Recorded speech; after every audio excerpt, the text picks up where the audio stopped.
मुझे एक बार याद दिला देना कि मैंने पढ़ा दिया कि नहीं पढ़ा दिया, क्योंकि दो बैच एक जगह चल रहे हैं। लॉस या एरर, रिग्रेशन मॉडल करा देना मैंने आपको ये। OLS, एब्सोल्यूट एरर, ये सब पढ़ा दिया है, ठीक है। तो यहाँ से ही हम लोग आज की क्लास को उठाएंगे। OLS, MAE, MSE, RMSE। तो ये हमारे क्या होते हैं, लॉस या एरर फंक्शंस होते हैं, जो रिग्रेशन के केस में हम लोग डिस्कस करते हैं, ठीक है। तो जब कोई भी रिग्रेशन का मॉडल ट्रेन होता है, तो वो रिग्रेशन का मॉडल इनमें से किसी एक को फोकस करते हुए ट्रेन होता है। और कौन सा वाला हम चाहेंगे, सब में हम यही चाहेंगे कि कम से कम लॉस आना चाहिए, OLS कम से कम हो, MAE कम से कम हो। लेकिन कौन सा वाला देखते हैं, ये कौन सी एल्गोरिथम है उस पर डिपेंड करता है।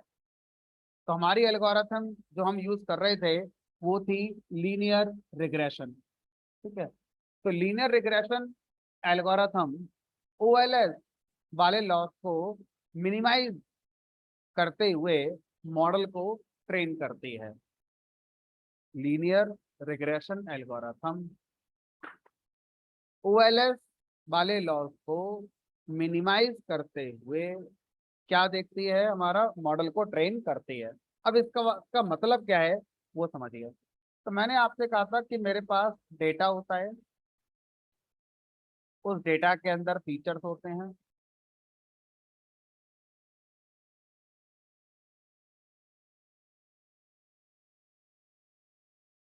तो मान लीजिए मेरे पास ये दो फीचर है, एक टारगेट है, एक X1 फीचर है, एक X2 फीचर है, और ये मेरा Y पहले से गिवन है। ये मेरा डेटा गिवन है। अब इस डेटा का यूज करके मुझे एक मॉडल ट्रेन करना है। तो जो मॉडल ट्रेन होगा, दैट मीन्स हम फिट मेथड जब कॉल करेंगे,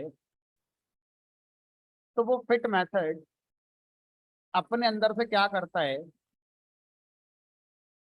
find values of M and C। तो जितने भी फीचर हैं, हर फीचर का जो कॉफिशेंट होगा, जैसे यहाँ पर M1 X1 का कॉफिशेंट हो गया, M2 X2 वाले फीचर का कॉफिशेंट हो गया। तो हर फीचर का कॉफिशेंट निकालने वाला काम करेगा फिट मेथड, और जो हमारा इंटरसेप्ट होगा वो निकालने वाला काम करेगा फिट मेथड। अब क्वेश्चन ये था कि ये M और C की वैल्यू कैसे निकालता होगा, M और C की वैल्यू कैसे निकालता होगा। तो इंटरनली लीनियर रिग्रेशन एल्गोरिथम पहली बार में M और C की कोई भी एक रैंडमली वैल्यू सेलेक्ट करते होंगे, कोई भी एक रैंडम वैल्यू को सेलेक्ट किया। अब उस रैंडम वैल्यू को सेलेक्ट करने के बाद फिर लीनियर रिग्रेशन एल्गोरिथम ने इंटरनली क्या करा होगा, उसी डेटा उसी डेटा का मॉडल से जो ट्रेन हो रहा है अभी, और M और C की कोई भी एक रैंडम वैल्यू मान ली गई है, उस डेटा से प्रिडिक्शन कराएगा। कैसे? Prediction is equal to y बराबर MX प्लस C। तो अब उसने M की वैल्यू कुछ मानी है, C की वैल्यू कुछ मानी है। तो पहले वाले सैंपल का, तो हमारे वाले डेटा में क्या होगा, M1 X1, M2 X2 plus C। तो अपनी मन से उसने M1 कुछ माना होगा, और M2 कुछ माना होगा, और C कुछ माना होगा, ठीक है। तो अब जो भी माना है उसके साथ पहले वाले सैंपल की X1 उठाई, यहाँ जो वैल्यू होगी इसको उठाया, यहाँ रख दिया। यहाँ जो वैल्यू है इसको उठाया, यहाँ रख दिया। जो M1 M2 माने वो यहाँ रख दिए, और जो C माना वो यहाँ रख दिया। तो अब इस वाले सैंपल का बाई ये रहा, और इस वाले सैंपल का प्रिडिक्शन ये आ गया। इंटरनली मॉडल ट्रेनिंग के दौरान ऐसा हुआ होगा। तो ये मेरा बाई पी आ गया, मतलब बाई प्रिडिक्शन। इस वाले सैंपल को इन्हीं M1 M2 और C की जो मानी गई वैल्यूज हैं उनको प्रेडिक्ट किया गया कि भाई इन वैल्यूज के साथ इसका प्रेडिक्शन क्या आएगा। सबका अपना अपना प्रेडिक्शन आया, ठीक है। उसके बाद अब क्या करा होगा, इंटरनली लीनियर रिग्रेशन मॉडल ने OLS निकाला होगा। ये सब नहीं निकाले होंगे, ये सब नहीं निकाले होंगे, तो लीनियर रिग्रेशन ने क्या निकाला होगा, OLS निकाला होगा। अब OLS की वैल्यू कुछ भी आई, मान लीजिए L1, तो लॉस L1 का आया, ठीक है। अब लीनियर रिग्रेशन एल्गोरिथम क्या करेगी, ये पहला इटरेशन हो गया, दूसरा इटरेशन होगा, दूसरे इटरेशन में क्या होगा, M1 M2 की वैल्यू बदल दो, M1 की वैल्यू कुछ और कर दो, M2 की वैल्यू कुछ और कर दो, C की वैल्यू कुछ और कर दो, और फिर से ये खेल करो, फिर से हर सैंपल का प्रेडिक्शन निकालो। इस बार जो आपने M1 M2 की वैल्यू और C की वैल्यू मानी है उनके अकॉर्डिंग, तो फिर से आप जब प्रेडिक्शन आएगा दूसरी बार इटरेशन करने पर फिर से OLS निकालो। तो इस तरह से इंटरनली कई बार हमारे कॉफिशिएंट और इंटरसेप्ट की वैल्यू को माना गया और हर बार OLS निकाला गया। फिर जो सबसे कम OLS आया होगा वो किन वैल्यूज पर आया होगा, M1 M2 और C की, उन वैल्यूज को लाकर आपको दे दिया होगा कि अब आप अपना प्रेडिक्शन जब करेंगे किसी रैंडमली सैंपल का तो इन M और C की वैल्यू से आप अपना करेंगे। लेकिन अब इसमें तो एक बात अभी मैंने नहीं बताई है, वो ये कि सर M1 M2 और C की वैल्यू रैंडमली कुछ भी मान लेंगे हर बार। पहली बार में 1 1 मान ली, तो अगली बार 2 2 मानेंगे, 1.1 मानेंगे या -1 क्या मानेंगे। ऐसे तो इनफाइनाइट नंबर होंगे मानने को, तो कुछ भी मान लो ऐसे तो ऐसे तो हम इसका आंसर कभी सही ला ही नहीं पाएंगे। तो मानने को तो कुछ भी मान लो ना। तो ये एक तरीका है सिर्फ बताने का, बिहाइंड द सीन इस बात के लिए भी एक गणित का यूज होता है। पहली बार रैंडम होंगे, ये सही है, गारंटी होगी कि पहली बार M1 M2 और C फर्स्ट इटरेशन पर जो माने गए वो रैंडमली होंगे। उसके बाद अब रैंडमनेस नहीं आती। उसके बाद एक गणित है जिस गणित के थ्रू हम ये डिसाइड कर लेते हैं कि अगर पहले हमने ये माना है तो अब ये माना जाएगा, फिर अगली बार में ये माना जाएगा, अगली बार में ये, अगली बार में ये, और उस गणित का नाम क्या होता है, कैलकुलस। तो behind the scene linear regression में कैलकुलस का कॉन्सेप्ट चलता है। अब वो कैलकुलस में दो चीजें इंपॉर्टेंट होती हैं, एक होता है डिफरेंशिएशन और एक होता है इंटीग्रेशन। तो इंटरनली क्या होता है, डिफरेंशिएशन का कॉन्सेप्ट यूज किया जाता है।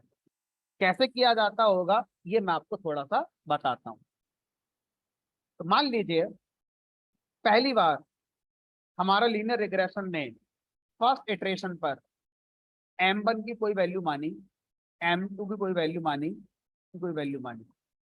ऐसा मानने के बाद सारे सैंपल जो ट्रेनिंग में आए थे उनका प्रिडिक्शन कराया इन्हीं वैल्यू के अकॉर्डिंग, उन प्रिडिक्शन का OLS निकाला। अब कभी आपने पढ़ा होगा 11th में, 9th में, 10th में डिफरेंशिएशन होता है d/dx, और यहाँ पर कुछ लिखा होता है, ठीक है। कोई एक फंक्शन होगा y जो कि x का फंक्शन हो सकता है, z का फंक्शन हो सकता है। इमेजिन करो कि मेरे पास y है 2x² + 3y। तो अब अगर मैं आपसे कहूं कि मुझे इस इक्वेशन का डिफरेंशिएशन करना है with respect to x by considering y as constant, तो अब मैं इसको d की जगह क्या लिखूंगा, डेल डेल y/डेल x। इसे क्या बोलते हैं, पार्शियल डेरिवेटिव। इस इक्वेशन का क्या निकालूंगा, पार्शियल डेरिवेटिव, तो डेल y/डेल x। तो अब अगर मैं ऐसा करूंगा तो इसको कांस्टेंट मानूंगा, ये 0 हो गया, ठीक है। और ये कितना हो जाएगा हमारा 2x² का x के रेस्पेक्ट में क्या होगा डिफरेंशिएशन, 4x हो जाएगा, x की पावर n, n(x-1) होता है हमारा, ठीक है। तो अब ये क्या आ गया, ये अब क्या करोगे, डेल y/डेल y, यानी इसका y के रेस्पेक्ट में करोगे तो ये 0 हो गया और ये कितना आ गया, 3 आ गया, ठीक है। तो इस तरह से इंटरनली क्या करा गया, इंटरनली अब जो लॉस आया होगा उस लॉस का पार्शियल डेरिवेटिव निकाला गया, किसके रेस्पेक्ट में, m1 के रेस्पेक्ट। ठीक है, और उसके बाद जो नया m1 बना होगा, न्यू m1, उसका फार्मूला होगा पुराना वाला m1 जो माना था पहली बार में रैंडमली, माइनस लॉस का partial derivative with respect to m1,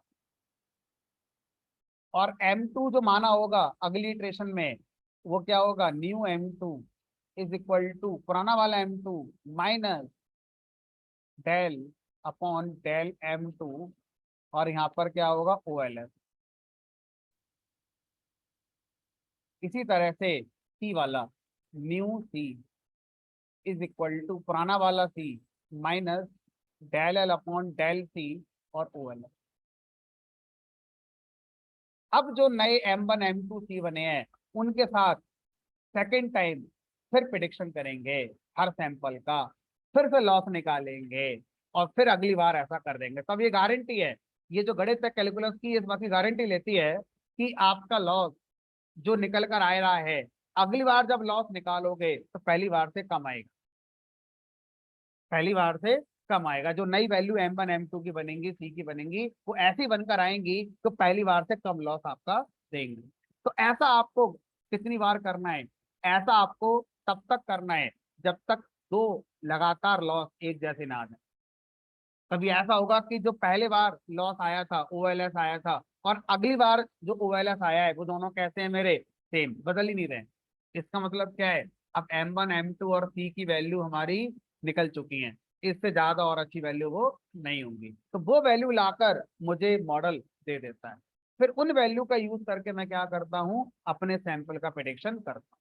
तो इंटरनली जो लीनियर रिग्रेशन मॉडल है वो OLS को मिनिमाइज करता है। इस लाइन का मतलब ये था कि OLS को मिनिमाइज करता है। इंटरनली वो m और C को वैल्यू जब ढूंढ रहा होगा तो ढूंढने का मतलब है कि वो हर बार वैल्यू ढूंढ कर OLS निकालता होगा, और जिस m और C की वैल्यू पर OLS सबसे कम आया होगा वो लाकर हमें उसने दे दी। इसका मतलब बिहाइंड द सीन एक लूप चल रहा होगा लीनियर रिग्रेशन में, और उस लूप के अंदर इस प्रोसेस को पूरा करा गया होगा। ठीक है, तो ये सब हमारे लिए क्या है, एब्स्ट्रैक्शन हो गया। बट कोई पूछता है कि behind the scene linear regression algorithm काम कैसे करती है, m और c की वैल्यू कहाँ से आती है, तो आप इस कॉन्सेप्ट को बताएंगे।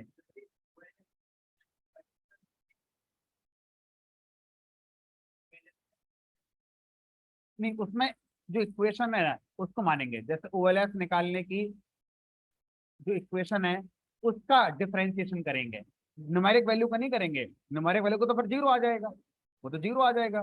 OLS का क्या फार्मूला था, by true minus by prediction का स्क्वायर प्लस ये बाई पहले वाले सैंपल का, दूसरे वाले सैंपल का by two minus by prediction का होल स्क्वायर, ऐसे चलेगा आगे चलकर। अब इसको और एक्सप्लोर कर दो, बाई वन माइनस, अब बाई नहीं नहीं खोलना नहीं है, ब्रैकेट नहीं खोलना है, वो होल स्क्वायर वाले फार्मूले से ब्रैकेट नहीं खोलनी है। प्रिडिक्शन कैसे आया, उसकी इक्वेशन क्या थी वो लिखो, क्या थी, m1 x1 plus m2 x2 plus c, इसका ऐसे। अब ये पूरा एक टर्म हो गया, इसमें तो m1 m2 आ गए, इस वाले का पार्शियल डेरिवेटिव निकालेंगे विद रेस्पेक्ट टू m1, ऐसे कर। तो ये पूरी इक्वेशन ऐसे चलेगी, और प्लस ऐसे करके सबको तोड़ दो। ठीक है, अब इस वाली इक्वेशन का क्या निकालते हैं, पार्शियल डेरिवेटिव निकालते हैं। ठीक है, तब जाके हमारा OLS निकल कर आता बराबर। तो इस तरह से हर एल्गोरिथम अलग अलग लॉस फंक्शन को क्या करती है, मिनिमाइज करती है। तो रिग्रेशन की अभी मैंने एक एल्गोरिथम पढ़ाई है, लीनियर रिग्रेशन, और भी आगे चलकर हम पढ़ने वाले हैं।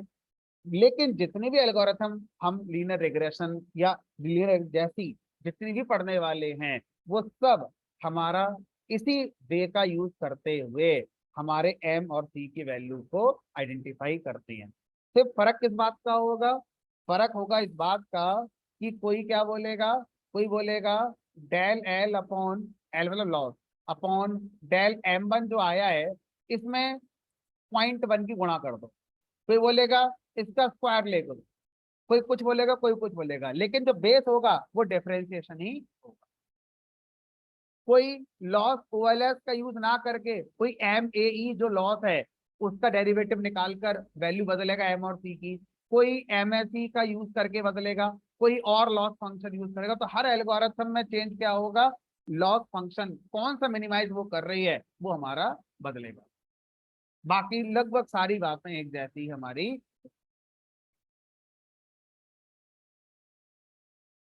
ठीक है, अब इस रिग्रेशन के बेस पर एक कॉन्सेप्ट क्लासिफिकेशन के लिए भी दिया गया। तो हमारे पास क्लासिफिकेशन को लेकर कई सारे डेटा सेट अवेलेबल थे। इसी तरह से हमारे पास क्लासिफिकेशन का एक और एल्गोरिथम है जो लीनियर रिग्रेशन के ऊपर हमारा बेस्ड है।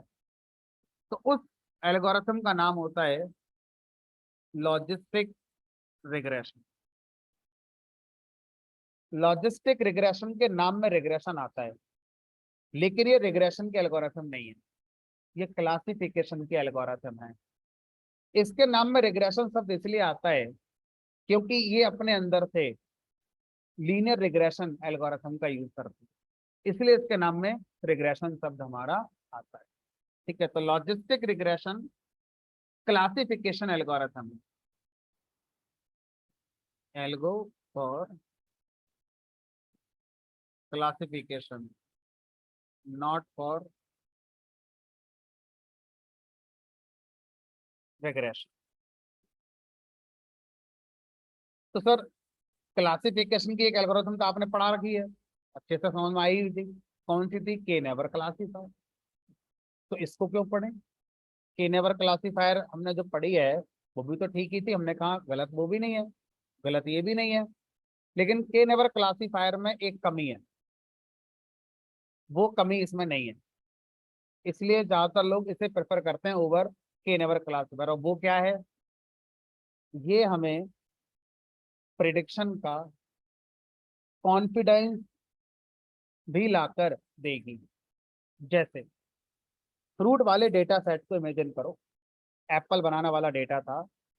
अगर मैं के नेवर क्लासिफायर से मॉडल को ट्रेन करता हूँ और उसके बाद फिर मैं किसी एक रैंडम सैंपल को प्रिडिक्शन के लिए देता हूँ, तो मेरा मॉडल बताएगा ये एप्पल है या बनाना है। अगर मैं मॉडल में ये पूछूं कितने परसेंट श्योर हो कि ये एप्पल है, वो नहीं बताएगा, बोलेगा बस एप्पल है। अगर मैं ये पूछूं कितने परसेंट श्योर हो, तो वो फैसिलिटी के नेवर क्लासिफायर में नहीं है। अब सेम डेटा सेट अगर मैं लॉजिस्टिक रिग्रेशन को देता हूँ ट्रेन करने के लिए, तो लॉजिस्टिक रिग्रेशन ने मॉडल को ट्रेन कर दिया। अब वही सैंपल उस मॉडल को दिया गया जो इस एल्गोरिथम से ट्रेन हुआ है, इसने बताया एप्पल है।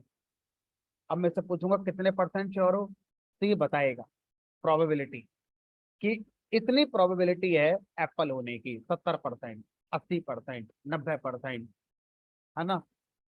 इससे क्या होता है, मेरे जो प्रिडिक्शन है उनको लेकर मैं कॉन्फिडेंटली आउटपुट में बता सकता हूँ कि हाँ भाई मैं इतने परसेंट श्योर हूँ कि ये सैंपल इसी क्लास का होगा। जबकि के नेवर क्लासिफायर में ये कॉन्फिडेंस स्कोर नहीं होता। तो लॉजिस्टिक रिग्रेशन इसीलिए ज्यादा यूज होती है क्योंकि इसके अंदर कॉन्फिडेंस स्कोर होता है प्रिडिक्शन का। जो भी इसका प्रिडिक्शन आता है ये अपने साथ उस प्रिडिक्शन का कॉन्फिडेंस स्कोर भी बताएगी कि इतना कॉन्फिडेंस है मुझे अपने प्रिडिक्शन को लेकर। जबकि ये फैसिलिटी हमारा के नेवर क्लासिफायर के अंदर नहीं होती।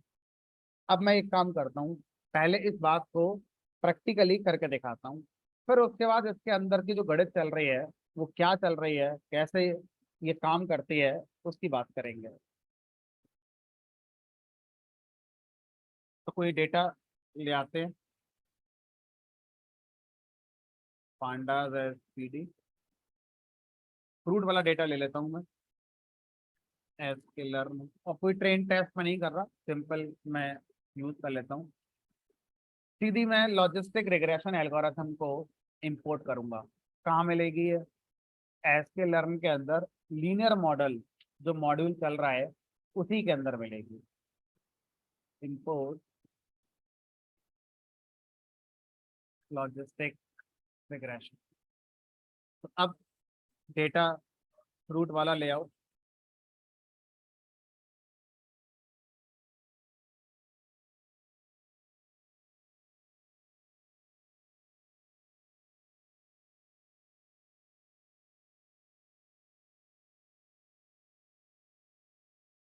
अब इसमें से एक्स वाई निकाल लेते हैं, पता तो है ही डेटा के बारे में।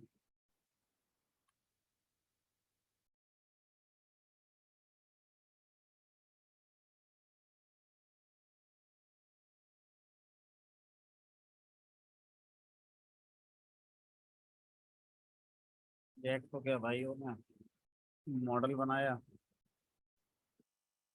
लॉजिस्टिक रिग्रेशन का यूज करके हमने मॉडल बनाया।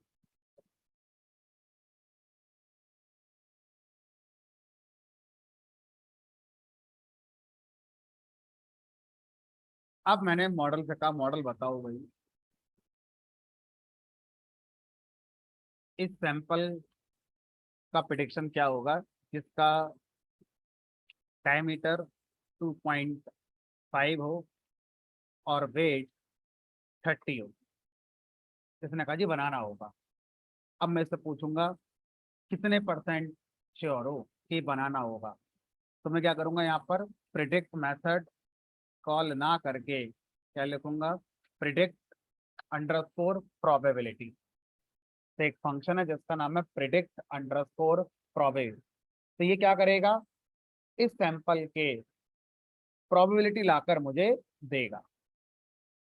तो जो ये प्रोबेबिलिटी है, ये क्लास 0 से बिलोंग होने की प्रोबेबिलिटी है और ये क्लास 1 से बिलोंग होने की प्रोबेबिलिटी है। तो किसको 0 मानोगे? अल्फाबेटिकली बताओ, एप्पल बनाना में पहले कौन आएगा? एप्पल। एप्पल को क्लास 0 मानते हैं और यहाँ पर हम बनाना को क्लास 1 मानेंगे। तो कितना बढ़िया स्कोर आया है। ये सैंपल प्रोबेबिलिटी के हिसाब से 94% प्रोबेबिलिटी है कि बनाना क्लास का हो, बहुत हाई प्रोबेबिलिटी। ठीक है, अब देखो, अगर मैं आपसे कहूँ कि भाई मेरा जो सैंपल था वो था 3.5 और 40, कितनी आई? 83%। मैंने बोला 4.5 और यहाँ कर दिया 45, यहाँ कर दिया 4.8। अब इस बात को समझने की कोशिश करिएगा के फेवर में है, लेकिन अगर मैं कॉन्फिडेंस की बात करूं तो कॉन्फिडेंस बहुत अच्छा नहीं है। अगर ऐसा सैंपल आ जाए जिसका डायमीटर 4.9 है और वेट 46 है, तो आउटपुट अगर के नेवर क्लासिफायर मान लीजिए है, तो मुझे बस इतना पता चलेगा कि बनाना है। लेकिन जब अंदर जाके पता चला तो बनाना होने के चांस 51% है, 48% चांस इसके एप्पल होने के भी थे। मतलब बहुत ज्यादा अच्छा कॉन्फिडेंस स्कोर नहीं है। तो मेरा मॉडल इस सैंपल को बनाना क्लास का बता जरूर रहा है, लेकिन बहुत लेस कॉन्फिडेंस के साथ बता रहा है। हो सकता है कि किसी और एल्गोरिथम से मॉडल बना हो तो ये एप्पल का निकल आए। समझ में आ रहा है? तो अब मैं अपने आउटपुट में बता सकता हूँ यूजर को कि यूजर भाई मेरा मॉडल कह तो रहा है ये इस क्लास का है, लेकिन मॉडल का कॉन्फिडेंस बहुत कम है इस पर। अभी आपके ऊपर है कि आप मेरे मॉडल की बात मानोगे कि नहीं मानोगे। ये व्यवस्था के नेवर क्लासिफायर में नहीं है।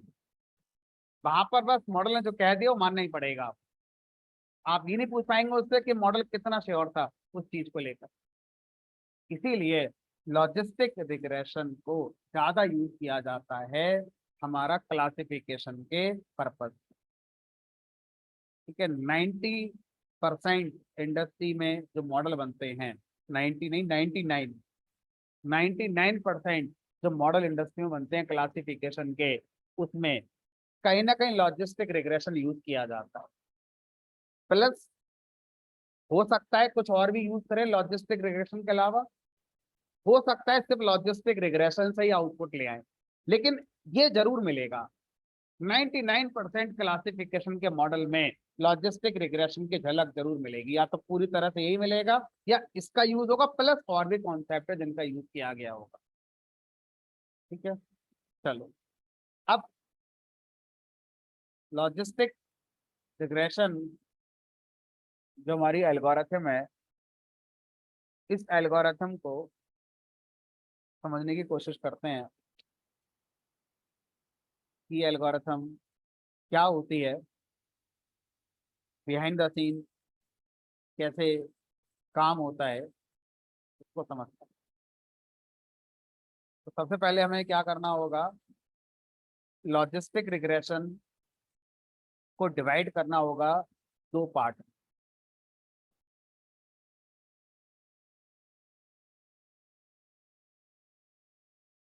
पहले पार्ट में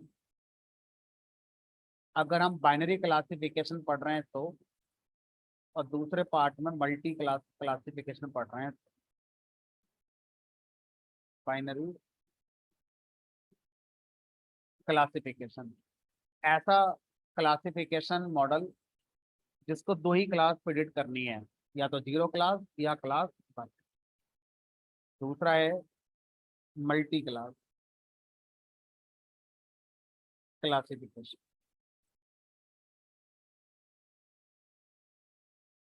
मल्टी क्लास क्लासिफिकेशन ऐसा मॉडल जिसको दो से ज्यादा क्लासेस प्रिडिक्ट करनी पड़ रही हैं, जैसे आयरिस डेटा सेट। तो आयरिस डेटा सेट में तीन क्लासेस हैं, सेतोसा, वर्सिकलर, वर्जिनिका। अब जब मल्टी क्लास क्लासिफिकेशन आता है तो इसको भी दो अप्रोच होती है काम करने।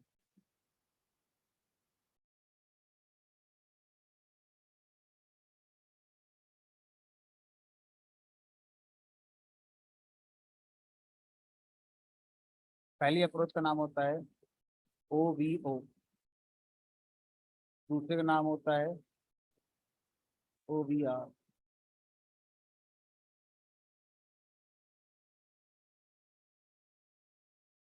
One versus one.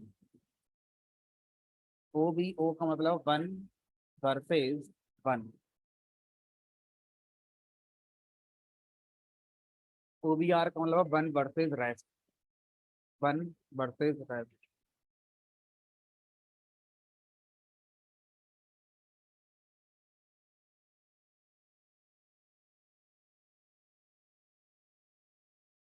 अब ये सब क्या होता है, ये सब जब अभी पढ़ेंगे तब समझ में आएगा। अभी तो बस मैं आपको एक ढांचा बता रहा हूँ कि लॉजिस्टिक रिग्रेशन को हम पहले दो पार्ट में तोड़ेंगे। पहला है बाइनरी क्लासिफिकेशन, दूसरा है multi class classification. Multi class classification के फिर से दो टुकड़े हो गए, एक है OBO और एक है हमारा OBR, वन वर्सेस वन, और एक है वन वर्सेस रेस्ट। तो आज हम बाइनरी क्लासिफिकेशन पर काम करेंगे।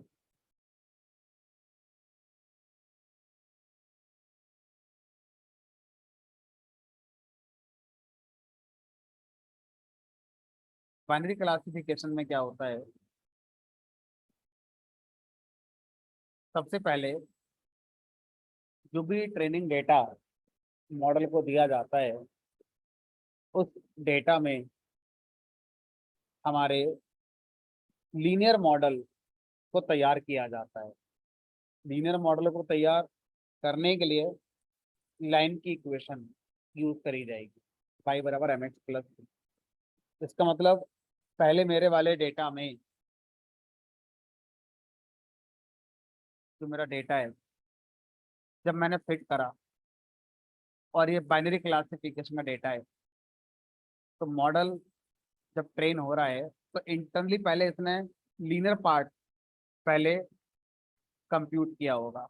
अगर ऐसा किया है तो इसने कोफिशिएंट निकाले होंगे, दो फीचर थे, दोनों कोफिशिएंट आ गए। फिर इसने इंटरसेप्ट भी निकाला होगा, ये आ गया इंटर। ठीक है। अब मेरा सैंपल आया ये वाला,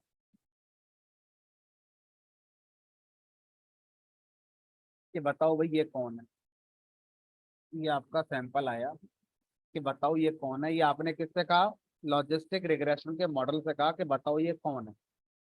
तो लॉजिस्टिक रिग्रेशन ने क्या करा, सबसे पहले इस सैंपल का लीनियर वैल्यू कंप्यूट करा। लीनियर वैल्यू कंप्यूट कैसे करा होगा भाई?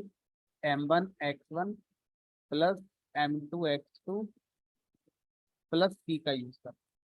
m1 ये रहा, x1 ये रहा, m2 ये रहा, x2 ये रहा, c ये रहा। अब इसको हम क्या बोलते थे? लीनियर रिग्रेशन केस में प्रिडिक्शन कहते थे। लेकिन ये प्रिडिक्शन तो हो ही नहीं सकता, क्योंकि हमें तो आउटपुट में क्लास मिलेगी, या तो एप्पल मिलेगा या बनाना मिलेगा। लेकिन इस इक्वेशन से जो रिजल्ट आता है वो तो एक कंटिन्यूस वैल्यू आती है, क्लास तो वो आती ही नहीं है हमारी। तो इस केस में यहाँ पर इसको हम क्या मानते हैं? जेड मान लेते हैं। तो एक नया टर्म आया जेड। जेड क्या है? लॉजिस्टिक रिग्रेशन में जो लीनियर पार्ट होता है उसके रिजल्ट को हम जेड से डिनोट करते हैं। आप कुछ भी नाम दे दो, फर्क नहीं पड़ता। तो इंटरली पहले इसने ये करा होगा। अगर मैं इसको निकालूं मैनुअली तो m1 into x1 plus m2 into x2 plus c।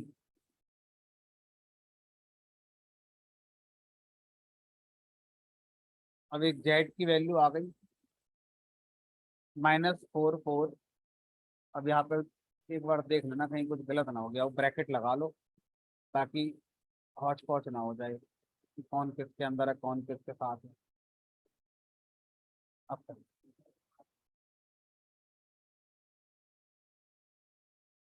ठीक है, ये क्या आउटपुट आ रहा है?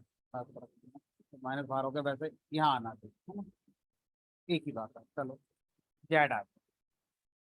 अब इस जेड की वैल्यू को हमने मैनुअली निकाला। लॉजिस्टिक रिग्रेशन भी अपने अंदर से ये करता ही होगा। अब हमने लॉजिस्टिक रिग्रेशन पूछा, भाई आप ये काम करते हो, बता सकते हो आपकी वैल्यू कितनी आई? हम एक बार वेरीफाई करते चल रहे हैं कि हम सही डायरेक्शन में जा रहे हैं कि नहीं जा रहे हैं। तो कैसे पूछेंगे? लॉजिस्टिक रिग्रेशन के मॉडल पर एक मेथड कॉल करेंगे जिसका नाम होगा हमारा डिसीजन फंक्शन। डिसीजन फंक्शन में हम अपना क्या पास करेंगे? अपना सैंपल पास कर देंगे, और ये मुझे क्या वापस करेगा? ये इस वाले सैंपल की जो लीनियर वैल्यू है ये मुझे वापस कर देगा। सर इनकी तो अलग आ रही है, आपकी अलग आ रही है। कुछ रहा तो नहीं कि m1 x1 m2 x2 plus c 0.07 आई है।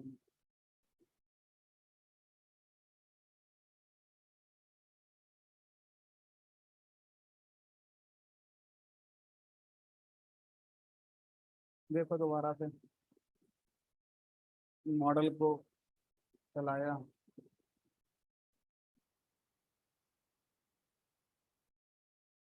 तो हाँ गलत कराया मैंने। m1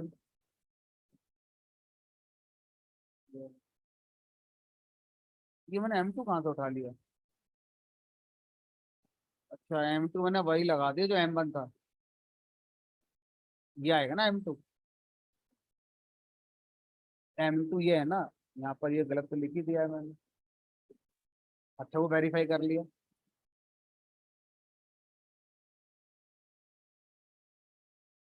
आगे तो ठीक है, तो m2 ये वाला था, जबकि मैंने वो यही वाला लिख दिया यहाँ पर, m1 ही पेस्ट कर दिया था।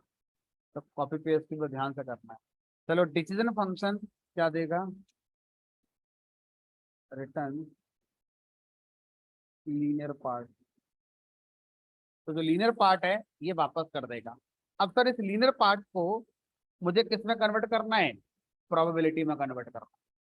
इस लीनियर पार्ट को मुझे प्रोबेबिलिटी में कन्वर्ट करना है। ये कैसे करेंगे? लीनियर पार्ट को प्रोबेबिलिटी में कन्वर्ट करने के लिए एक टर्म आती है जिसको हम बोलते हैं लॉजिक फंक्शन। लॉजिक फंक्शन, तो लॉजिक फंक्शन क्या करता है, आपसे लीनियर पार्ट मांगेगा,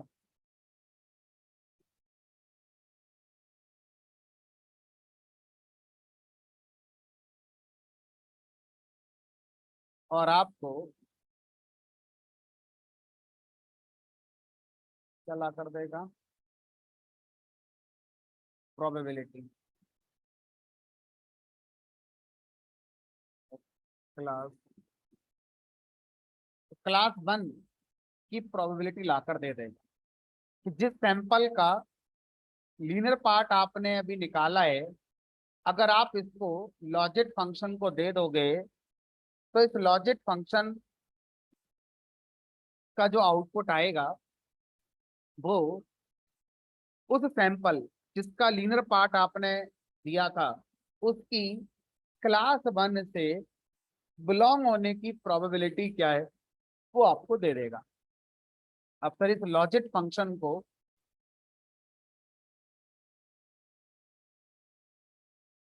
अगर बाइनरी क्लासिफिकेशन चल रहा है, बाइनरी क्लासिफिकेशन चल रहा है, तो इसका नाम होता है सिग्मॉइड। सिग्मॉइड।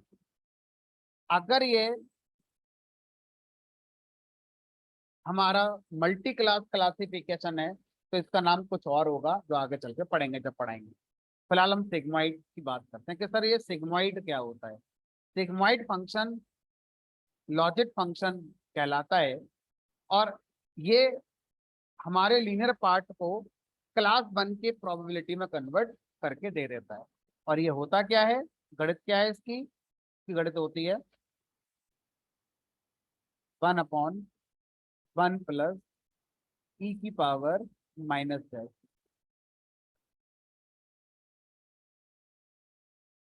1/1 प्लस ई की पावर -z। इसे क्या बोलते हैं, इसे बोलते हैं सिग्मॉइड फंक्शन। और ये क्या ला कर देता है, प्रोबेबिलिटी ऑफ क्लास वन। अब करके देखो सर, तो इंपोर्ट करते हैं numpy एज np। अब 1/1 प्लस np.ext की पावर -z। जेड आया था। अब जो रिजल्ट आएगा कितना आया, 0.51। तो ये क्या है, ये है जिस सैंपल का ये जेड है उस सैंपल की क्लास वन से बिलोंग होने की प्रोबेबिलिटी। देखो जरा, प्रिडिक्ट प्रोबेबिलिटी फंक्शन में जब मैंने ये सैंपल पास किया तो इसने मुझे क्या दिया, 0.5196। ये तो आ रहा है। तो इसका मतलब क्या हुआ, इंटरनली लॉजिस्टिक रिग्रेशन एल्गोरिथम दो पार्ट में डिवाइड होती है। पहला पार्ट है लीनियर पार्ट और दूसरा पार्ट होता है सिग्मॉइड फंक्शन। तो लीनियर पार्ट की वैल्यू को सिग्मॉइड में पास कर दिया जाता है जिससे कि हमारे सैंपल की क्लास वन से बिलोंग होने की प्रोबेबिलिटी आ जाती है। अब कोई आपसे बोलेगा सर क्लास जीरो से बिलोंग होने की प्रोबेबिलिटी कैसे निकालें, क्योंकि जो हमारा रेडीमेड फंक्शन है वो तो क्लास जीरो से बिलोंग होने की प्रोबेबिलिटी भी निकाल कर दे रहा है। ठीक है, तो अक्सर लोग ये गलती करते हैं कि भी 1 माइनस कर देते हैं। टोटल प्रोबेबिलिटी 1 है, क्लास 1 की आ गई है, तो क्लास जीरो कितनी होगी, 1 माइनस 0.51 ऐसे कर देते हैं। तो ऐसा गलत है। ऐसा करने से आप क्लास जीरो की एग्जैक्ट प्रोबेबिलिटी निकाल पाएंगे ऐसी जरूरत नहीं है। क्यों, क्योंकि ये दोनों एक दूसरे से म्यूचुअली एक्सक्लूसिव होते हैं। क्लास जीरो और क्लास वन की प्रोबेबिलिटी जब निकाली गई है इंटरनली तो क्लास वन को नहीं पता जीरो कौन है, जीरो को नहीं पता वन कौन है। इन दोनों का इस्तेमाल करते हुए आप इन दोनों के साथ वन वाला जो आपका कॉन्सेप्ट है कि इन दोनों का जोड़ बनाएगा, जरूरी नहीं है। तो क्लास 0 और क्लास 1 की प्रोबेबिलिटी का जोड़ 1 आ जाएगा, ऐसा जरूरी नहीं है। ऐसा आ भी सकता है बट ऐसा कोई जरूरी नहीं है। तो सर कैसे निकालें फिर? तो इस फार्मूले में बहुत छोटा सा चेंज करना है। क्लास 0 की प्रोबेबिलिटी निकालने के लिए जेड को प्लस कर देते हैं, प्लस जेड। ठीक है, तो क्लास 1 की प्रोबेबिलिटी ये है,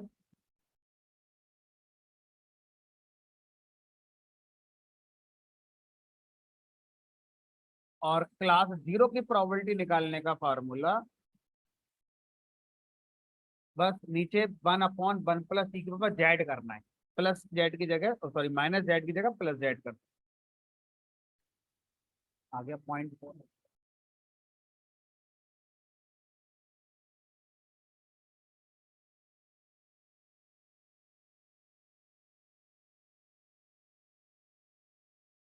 तो ऑफिशियली क्लास 0 की प्रोबेबिलिटी हम जनरली खुद नहीं निकालते।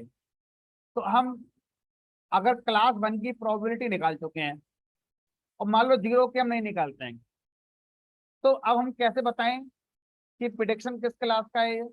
इस प्रोबेबिलिटी को देखकर कैसे बताएं कि मेरा सैंपल किस क्लास से बिलोंग करेगा, 0 से या 1 से? तो क्या लगाओगे, रूल लगाओगे, if probability of class 1 less than 0.5, sample किस क्लास का होगा? एप्पल, यानी कि क्लास 0 का होगा। एल्स अगर प्रोबेबिलिटी लेस देन 0.5 नहीं है तो बराबर होगी या ग्रेटर होगी 0.5 से, तो हम यहाँ पर क्या लिखेंगे? बनाना। अब देखो इसमें ना लड़ाई चलती रहेगी कि इक्वल टू पर आप कहाँ जाओगे। कुछ लोग इक्वल टू को यहाँ लगा देते हैं और कुछ लोग इक्वल टू को 1 में शामिल कर लेते हैं, तो ये लड़ाई है, चलती रहेगी कि इक्वल टू को कहाँ रखें। कि अगर एग्जैक्ट प्रोबेबिलिटी 0.5 आ जाए तो क्लास 0 का मानोगे उसे, क्लास 1 का मानोगे? प्रोबेबिलिटी जो आती है सिग्मॉइड फंक्शन जो बताया गया है 1/1 प्लस ई की पावर माइनस जेड, उससे क्लास 1 की प्रोबेबिलिटी आती है। और अकॉर्डिंग टू रूल वो प्रोबेबिलिटी अगर 0.5 से कम है तो क्लास 0 का सैंपल माना जाता है, अदरवाइज क्लास 1 का माना जाता है। बस यहाँ पर डिस्प्यूट इसी बात का है कि इक्वल टू किसके साथ चलेगा। कुछ लोग कहते हैं क्लास 0 में चला जाएगा, कुछ लोग कहते हैं क्लास 1 में चला जाएगा, अभी आपकी मर्जी है कि इसे कहाँ रखा है। तो अगर हम एस के लर्न को देखें तो एस के लर्न लाइब्रेरी इस फंडे पर चलती है। लेस देन हमारा 0 में जाएगा, इक्वल टू और ग्रेटर कहाँ चला जाएगा? क्लास 1 में चला जाएगा।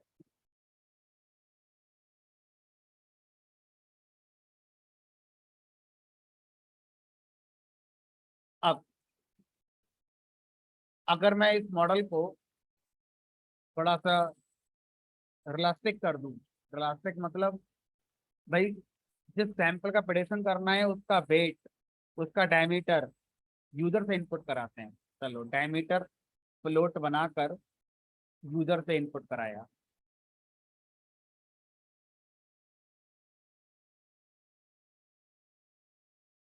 एंटर डायमीटर, और वेट भी यूजर से इनपुट कराया। तो अल्टीमेटली करना यही होता है, मॉडल को ट्रेन कराने के बाद इसी तरह के रैंडम सैंपल के प्रेडिक्शन करने होते हैं। अब यूजर मुझे ये दोनों चीज दे देगा, मान लो डायमीटर दे दिया मैंने 3.1, वेट दे दिया 47। अब बताओ प्रिडिक्शन का है। अब आप जानते हो कि आप क्या करोगे, अपना जो मॉडल है उस मॉडल से अगर आप रेडीमेड फंक्शन यूज कर रहे हो तो आप यहाँ पर लिख सकते हो प्रिडिक्ट प्रोबेबिलिटी, और इसमें सैंपल को एक लिस्ट में रखोगे टी कॉमा डब्ल्यू, और इसको भी एक मैट्रिक्स में रख के पास करोगे। इससे प्रोबेबिलिटी आ गई। अब इस प्रोबेबिलिटी को देख लो, ध्यान से देखो। जो प्रोबेबिलिटी है वो एक 2D एरे है जिसके अंदर एक 1D एरे है। तो अगर मैं इसके 1D एरे को एक्सेस करूं तो जीरो इंडेक्स पे जाके एक्सेस कर लूंगा। अब इस जीरो इंडेक्स पे जो बंडी एरे है उसके फर्स्ट इंडेक्स पे कौन है, क्लास वन की प्रोबेबिलिटी। तो मैं इसके फर्स्ट इंडेक्स पे गया, कौन आ गया, 0.86 आ गया। अब यहाँ पर मैंने निकाल ली प्रोबेबिलिटी ऑफ क्लास वन। अब मैं क्या लिखूंगा यहाँ पर, if probability of class one is less than 0.5,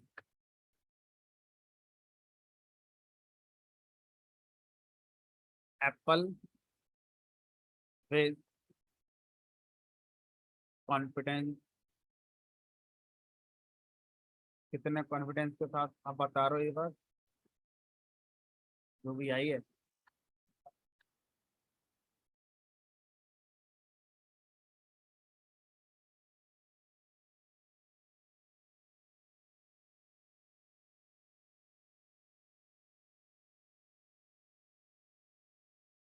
बनाना है इतना कॉन्फिडेंस है।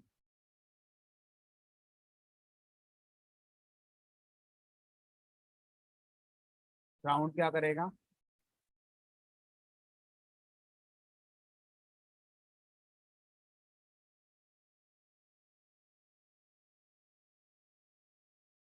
डेसिमल पॉइंट के 2 प्लेसेस पर हमारे रिजल्ट को रोक देगा।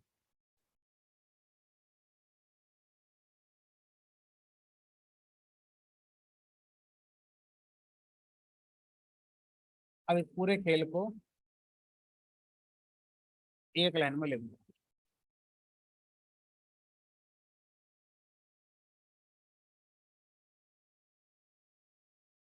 तो मॉडल ट्रेन करने के बाद अब आप ऐसे करोगे, यूजर से पूछोगे कि बताओ क्या कह रहे हो, यूजर ने कहा मैं ये कह रहा हूँ। अब मेरा आउटपुट बताएगा ये कि भाई आपका जो मॉडल है वो ये कह रहा है कि वो फ्रूट जिसका डायमीटर इतना है और वेट इतना है तो बनाना होगा। अब कितना कॉन्फिडेंट है मेरा मॉडल, कितना कॉन्फिडेंट, 4.6, 56। अब आपने समझाओ कि आप मॉडल पे कितना भरोसा करोगे। मॉडल तो कह रहा है कि मेरा खुद का भरोसा 54% है बस, कि बनाना क्लास से बिलोंग करेगा। तो बहुत अच्छा कॉन्फिडेंस नहीं है। ठीक है, तो अब देखने वाले को, आउटपुट देने वाले को ये नहीं, वो ये नहीं बोलेगा कि आपका मॉडल झूठ बोल रहा था कि सच बोल रहा था। वो अपनी बातें सब बता रहा है। अब आप देखो, आप उसकी बात मानोगे कि नहीं मानोगे। ठीक है,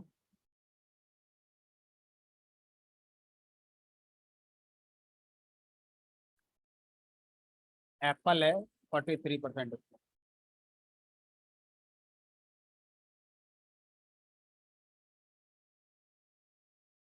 तो इस तरह से logistic regression multi class classification के साथ चलती है। फिर से रिवाइज करते हैं। लॉजिस्टिक रिग्रेशन दो पार्ट में डिवाइड होती है। तो इस पूरे खेल को एक पिक्चर से समझा।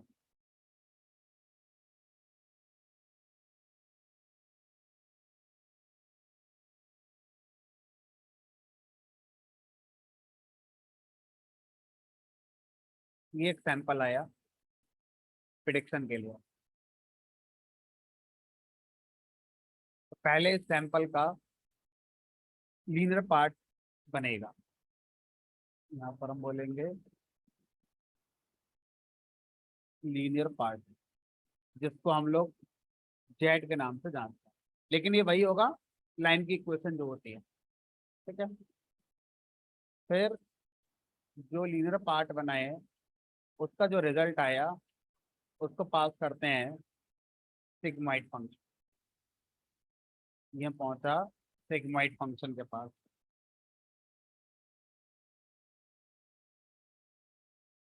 अब सिग्माइड फंक्शन क्या करेगा, इस सैंपल की क्लास वन से बिलोंग होने की प्रोबेबिलिटी देगा। प्रोबेबिलिटी ऑफ क्लास, तो प्रोबेबिलिटी ऑफ क्लास वन को लॉजिट के नाम से भी जानते हैं कि मेरा लॉजिट कितना आया। ये हमारा क्या है, लॉजिट। उसके बाद इस प्रोबेबिलिटी के बेस पर इफ एल्स लगाएंगे कि if this probability is less than 0.5 sample belongs to class 0, else sample belongs to class 1। वो आगे वाला पोर्शन जो आप ना कर सकते हैं। तो बाइनरी क्लासिफिकेशन में लॉजिस्टिक रिग्रेशन ऐसे काम।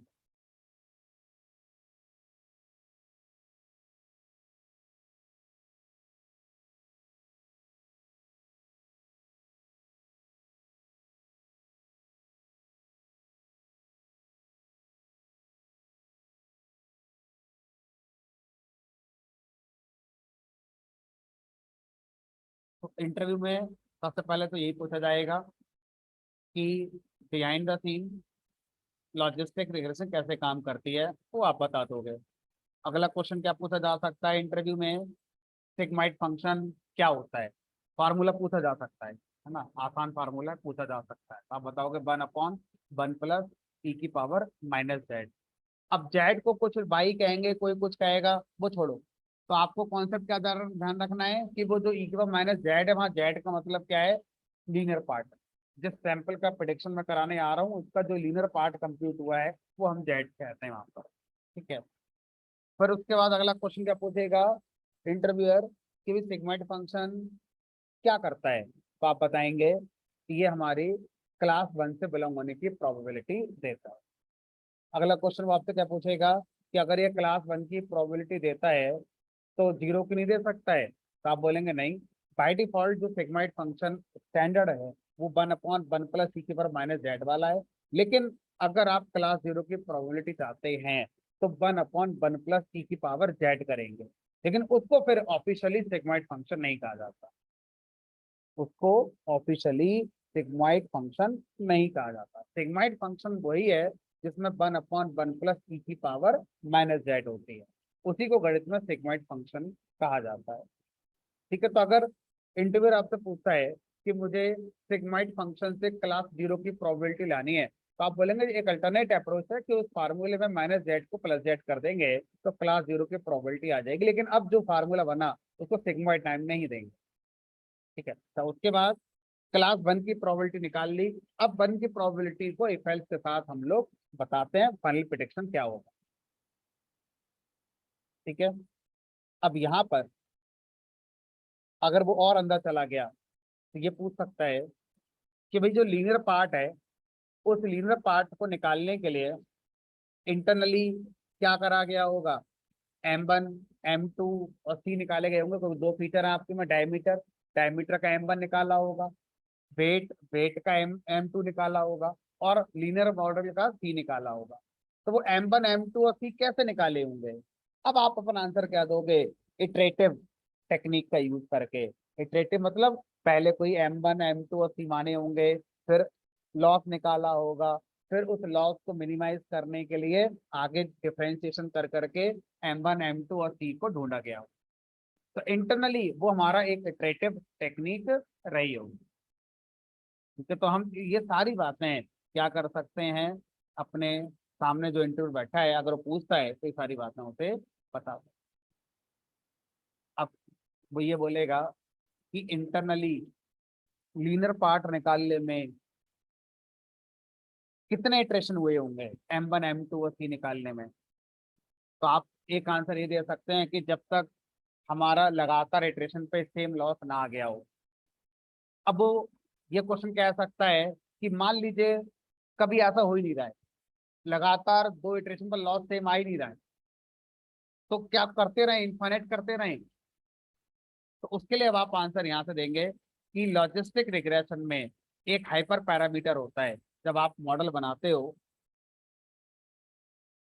तो इसमें एक हाइपर पैरामीटर होता है मैक्स इटरेशन। हो सकता है इतनी कहानी ना पूछकर वो सीधा सीधा स्ट्रेट फॉरवर्ड पूछेगा लॉजिस्टिक रिग्रेशन का मैक्स इटरेशन हाइपर पैरामीटर क्या करता है।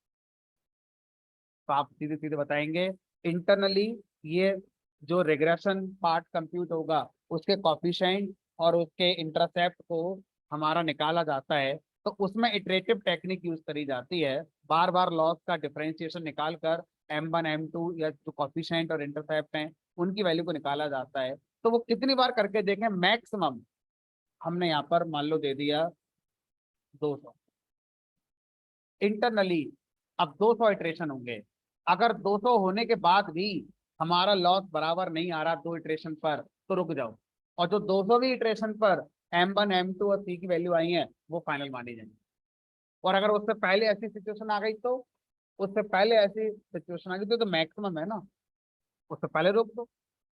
माना 100वीं इटरेशन पे जो लॉस आया और 101वीं पर जो लॉस आया वो दोनों सेम है, रोक दो, मत बढ़ो आगे। ठीक है, तो इस तरह से हम मैक्स इटरेशन की डिफॉल्ट वैल्यू की बात करें तो डिफॉल्ट वैल्यू इसकी कितनी होती है हमारी, बाय डिफॉल्ट ये हमारा 100 के साथ चल।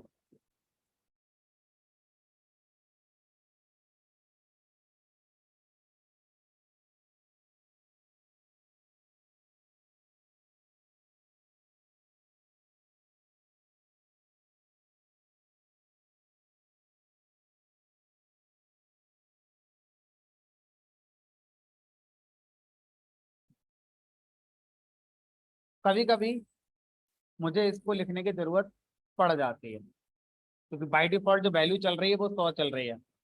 तो मैं ऐसा डेटा अगर लेकर आऊं जो बहुत ज्यादा है, अमाउंट में बहुत ज्यादा है, तो बिहाइंड द सीन 100 इटरेशन पर भी वो मिनिमम लॉस नहीं निकल पाता, तो ये बॉन्डिंग आती है। तो ये कहता है भाई हम पीछे से ये कर रहे हैं तो 100 इटरेशन तो पूरी हो गई, लेकिन फिर भी हम मिनिमम लॉस वाला पॉइंट नहीं ढूंढ पाए, तो आप एक काम करो, इटरेशन बढ़ाओ। ऐसा एरर आ सकता है। लेट मी ट्राई, अगर आता है तो एक डेटा pd.read.csv क्रेडिट कार्ड वाले डेटा में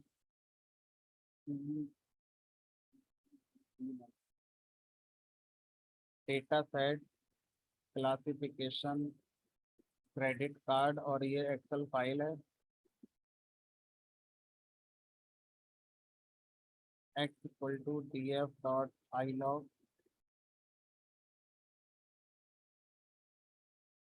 1:-2 dot value df.ilog।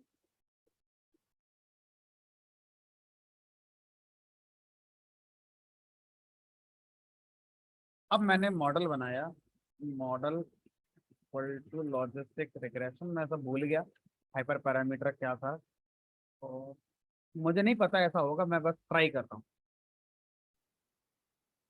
नहीं, ये जो एक्स और वाई है इस पर आपका ये चल गया।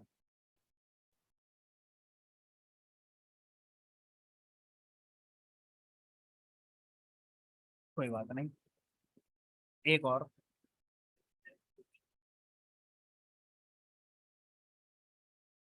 ये बात भी सही है, तो होते हैं 5 कर दो।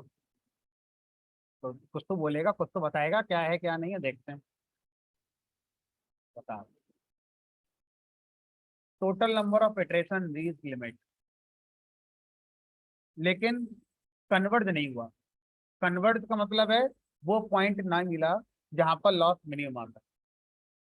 ये इन्होंने आइडिया सही दे दिया।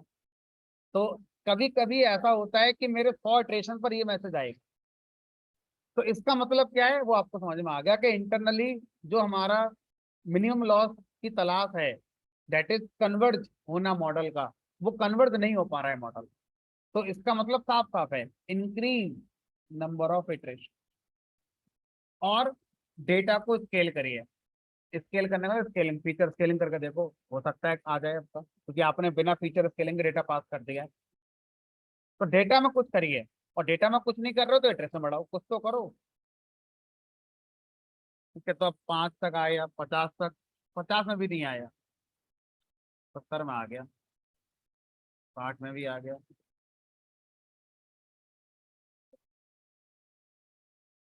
55 में नहीं आया, 55 में नहीं है।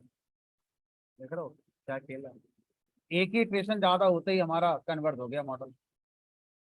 कुल मिलाकर ऐसी सिचुएशन जब आएगी तो ये एक बॉन्डिंग होती है, एरर नहीं है। अब ये यही नहीं कह रहा है कि मैं गलत हूं, ये कह रहा है कि भाई जितना आपने दिया उस पॉइंट तक जितना लॉस आया था, उस समय के कॉफिशिएंट और इंटरसेप्ट को मैं यूज करूंगा प्रिडिक्शन करने के लिए। अब आप देख लो वो कितना सही है कितना गलत। तब वो सही नहीं होगा क्योंकि अभी मिनिमम लॉस वाला फंडा पीछे नहीं आया है अभी। तो आपको इस तरह से मैक्स इटरेशन को लेकर अपना चलना पड़ता। चलो ये भी समझ में आ गया हमारे। अब एक और, मान लीजिए मैं 50 लेके चल रहा हूँ, एरर आ गई। मैंने आपको बताया था कि कई एल्गोरिथम है ऐसी जो इटरेटिव टेक्निक का यूज करती हैं, मिनिमम लॉस ढूंढती हैं, और मिनिमम लॉस किन कोफिशिएंट और किन इंटरसेप्ट की वैल्यू के लिए आया था वो हमें लाकर दे देती हैं। लॉजिस्टिक रिग्रेशन जिन एल्गोरिथम का यूज कर रहा है अपने अंदर से, लॉजिस्टिक रिग्रेशन अपने आप में एक एल्गोरिथम है, ये अपने अंदर से उन एल्गोरिथम का यूज कर रहा है ये वाला जो इटरेटिव वाली है। तो वो कैसे बताओगे, यहाँ लिखोगे सॉल्वर। सॉल्वर नाम का एक आर्गुमेंट होता है। सॉल्वर आर्गुमेंट क्या बताता है, इटरेटिव एल्गोरिथम बताओ कौन सी यूज करोगे। तो बाय डिफॉल्ट जब आप सॉल्वर नहीं बताते हैं तो सॉल्वर की वैल्यू कौन सी यूज हो रही है, L B F G S. L B F G S कोई एक एल्गोरिथम होगी जो यूज हो रही है। अब हो सकता है कि इतने इटरेशन पर कोई और अगर इटरेटिव एल्गोरिथम आती तो शायद वो कोई और लॉस यूज करती, और वो जो लॉस का यूज करती उसके हिसाब से हो सकता था मेरा कन्वर्ट हो जाएगा। तो कौन कौन सी हैं ये तो आपको यहाँ से पढ़ना होगा।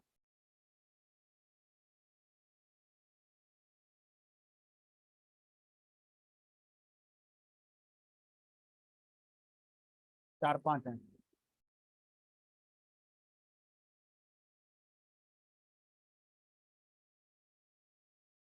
डिफॉल्ट है L B F G S, एक होती है न्यूटन सी जी, एक होती है लिवलीनियर, एक होती है एस ए जी, एक होती है S A ji.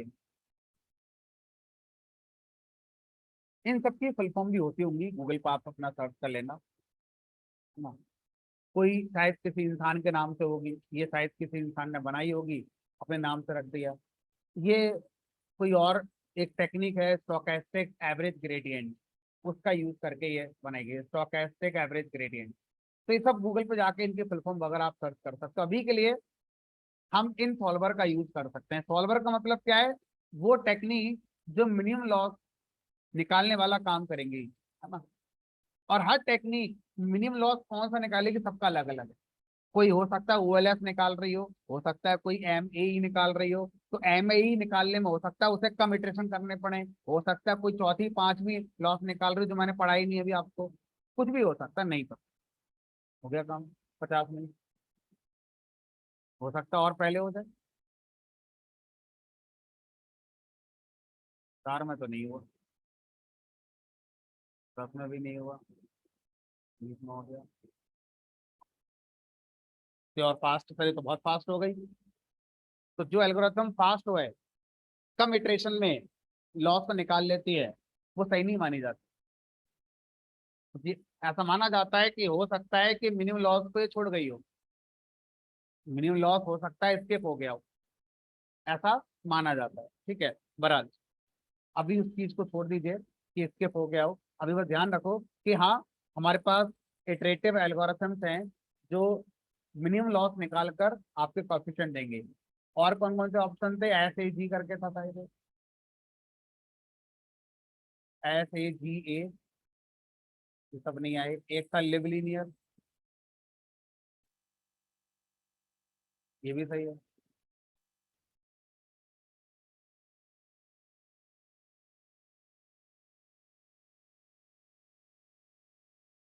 By default कौन सा है हमारा, L B F G S.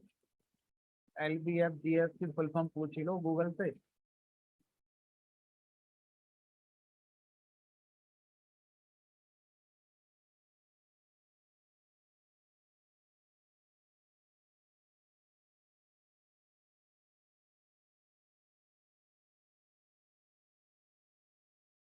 Limited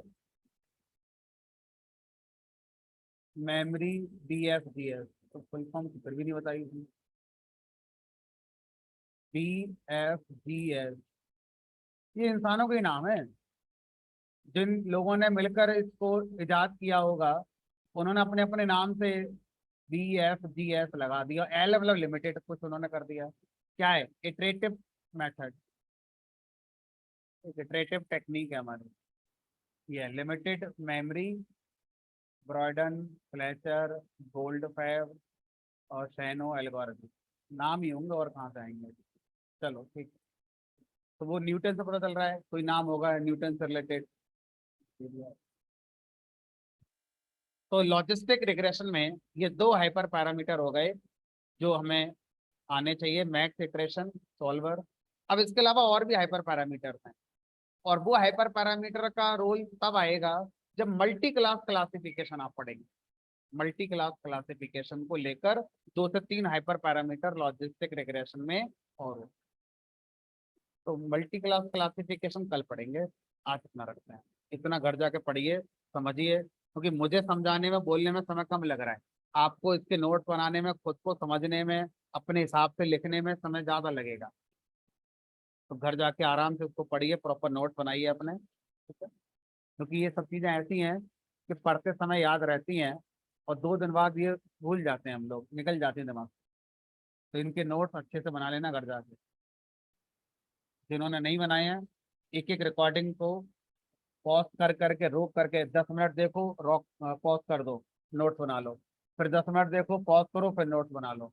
ऐसे करके सारी रिकॉर्डिंग देख देख के सबके नोट्स बनाने हैं, तब जाके लॉन्ग टर्म पे याद रहेगा ये। वरना कोर्स खत्म होते ही सब गायब हो जाएगा दिमाग से, क्योंकि बहुत सारी बातें हैं। अब आप मुझसे बोलो सर आप ही करवा दो ऐसे, तो फिर तो 4 महीने में खत्म होगा मशीन लर्निंग, मैं लिखवा दूंगा, मुझे क्या है, 4 महीने में खत्म होगी मशीन लर्निंग। तो जब मैं रिकॉर्डिंग दे ही रहा हूँ तो मुझे लगता है इसकी जरूरत नहीं है। भाई रिकॉर्डिंग घर जाकर रुक रुक कर देखो, पॉज कर करके, बैक कर करके देखो, अपने आप बनाओ नोट, जो मैं बोल रहा हूँ वही तो लिखना है बस नोट्स में। चलिए, कल मिलेंगे, कल बात करेंगे मल्टी क्लास क्लासिफिकेशन।